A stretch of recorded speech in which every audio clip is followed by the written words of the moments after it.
This is Shelby Law with the Great Basin Fire Potential Briefing for Monday, June 8th, 2020.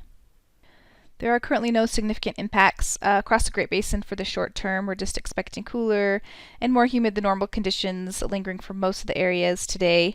We do see some continued dry and windy conditions across far southeast Utah this afternoon, but then we'll be warming and drying for the week with decreasing winds area-wide.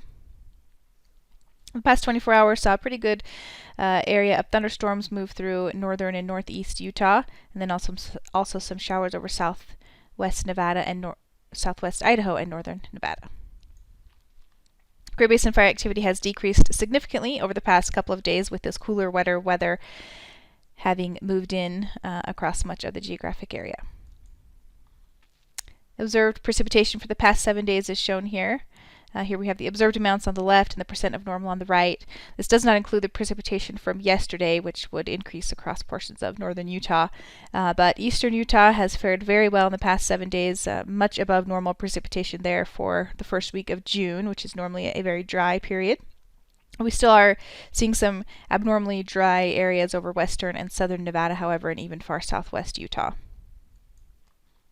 ERCs are on the downward trend with this very cool, wet storm system that's moved in over the weekend. We do have just a few little dry spots there across far southern Utah and the Arizona Strip where the cold front didn't quite have a significant impact. ERCs have been on the downward trend area-wide, and the areas where we have seen the most recent activity over northern and southeast Utah. Those values have dropped quite a bit back to normal over northern Utah, and those will continue to decrease over the next couple of days with continued cool conditions, and then begin a rebound by midweek as we warm up and dry out. Sagebrush live fuel moistures are shown here for a site in northern Utah and far western Nevada, where we're seeing those values pretty close to the historical lows over western Utah. And for this site in western Nevada, those values are in between the average and the record lows. So sagebrush on average is low, definitely low for the time of year, and in some areas quite low. This morning's satellite imagery shows that broad area of low pressure still making its way through the Great Basin, continuing to bring cool temperatures area-wide, and we will see some continued showers over portions of the central Idaho mountains and into the higher elevations of mainly Wyoming and Utah. With some upper elevation snow possible. Drying begins to move into western Nevada today. So for this afternoon, again, we'll see that trough make its way across mainly eastern portions of the Great Basin and begin to exit by later in the overnight hours. Still seeing some gusty winds out ahead of that trough in eastern Utah as well today, and some showers further north.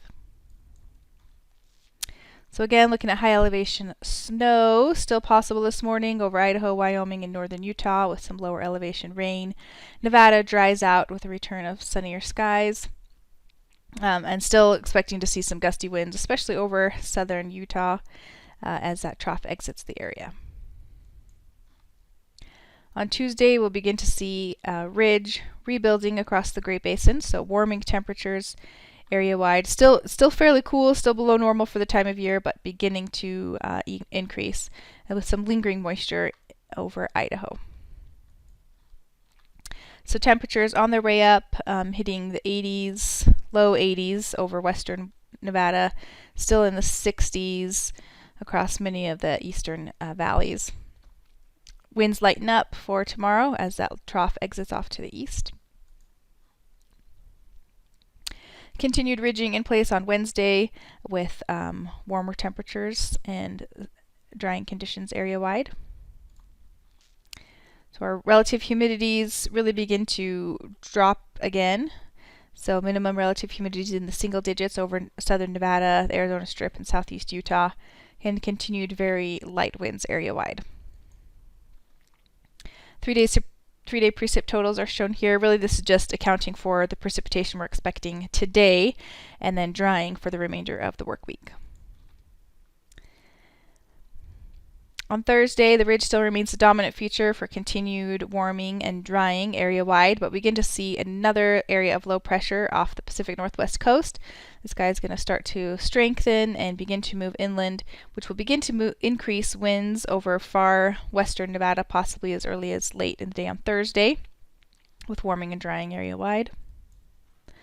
Then on Friday, as that low moves closer to the coast, we'll really begin to see wind speeds pick up. We have high risk over southern Nevada in place for that low pressure system. We may begin to see a little bit of moisture move into far northwest Nevada associated with that trough as well, beginning on Friday. On Saturday, the trough kind of takes a northerly trajectory over the northern Rockies.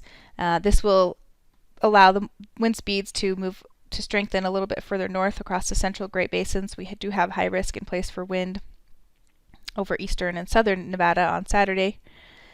Some slightly cooler temperatures will return once again to the northern half of the Great Basin associated with that trough, and possibly some showers to the very far northern portion of Nevada, although this trough is going to be generally on the drier side. And then some generally cooler westerly flow continues on Sunday with that trough to the north of the region, and warming and drying across the south. Some winds will still be in place over the central Great Basin on Sunday, and we do have high risk issued for that wind on Sunday. So the 7-day precip totals are shown here. Once again, really just looking for precipitation in the short term for much of these areas, but then with that next trough moving into the Pacific Northwest next weekend, we may see some precipitation over the far northern portions of the central Idaho mountains. The extended forecast for June 15th to the 21st, calling for below normal temperatures over Idaho with maybe just a little bit of above normal precip there over the central Idaho mountains.